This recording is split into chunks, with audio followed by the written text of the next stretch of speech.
5 കാര്യങ്ങൾ അത് ലൈഫിലേക്ക് ഫോക്കസ് ചെയ്തിട്ട് ഡെയിലി അതിൽ എന്തൊക്കെ ചെയ്യാമെന്നൊന്ന് ആലോചിച്ച് ചെയ്ത് കഴിഞ്ഞാൽ നമ്മൾ സക്സസ്ഫുൾ ആവും. ലൈഫ് വലിയ കോംപ്ലിക്കേറ്റഡോ വലിയ റിസ്ക് ഒന്നും അല്ല, വളരെ കൂളാണ്, കാമാണ്. ജസ്റ്റ് 5 കാര്യങ്ങൾ നിങ്ങൾ ഫോക്കസ് ചെയ്ത് പോകും. First, health. ഡെയിലി ഹെൽത്തിന് വേണ്ടി എന്തൊക്കെ ചെയ്യാം അതിനെക്കുറിച്ച് ആലോചിക്കുക, റിസർച്ച് ചെയ്യുക, മണി എനർജി ഒക്കെ സ്പെൻഡ് ചെയ്യാം. അടുത്ത മണി ഉണ്ടാക്കുക, കൂടുതൽ മണി ഉണ്ടാക്കാൻ എന്തൊക്കെ ചെയ്യാം. അടുത്ത കരിയറിന് വേണ്ടിയിട്ട് നമുക്ക് എന്തൊക്കെ ഇമ്പ്രൂവ് ചെയ്യാം, ഇത് ഒക്കെ ആലോചിക്കുക, ചെയ്യാം. അടുത്ത ഫാമിലി, 4-മത്തത്. ഫാമിലിക്ക് വേണ്ടി നമുക്ക് എന്തൊക്കെ ചെയ്യാൻ പറ്റും, കൂടുതൽ ടൈം സ്പെൻഡ് ചെയ്യാൻ പറ്റും, ആലോചിക്കുക, ചെയ്യാം. 5-മത്തത് നമ്മുടെ റിലേഷൻഷിപ്സ്, അതിനു വേണ്ടി എന്തൊക്കെ ചെയ്യാൻ പറ്റും.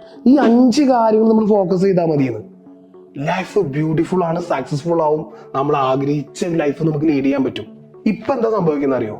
വേണ്ടതിലോട്ട് നമ്മൾ ഒന്നും ചെയ്യില്ല. ഒരു ദിവസം വേണ്ട 5 കാര്യങ്ങളിലോട്ട് ഒന്നും ചെയ്യില്ല, വേണ്ടാത്ത കാര്യങ്ങളിലോട്ടൊക്കെ കൊടുക്കുകയും ചെയ്യും.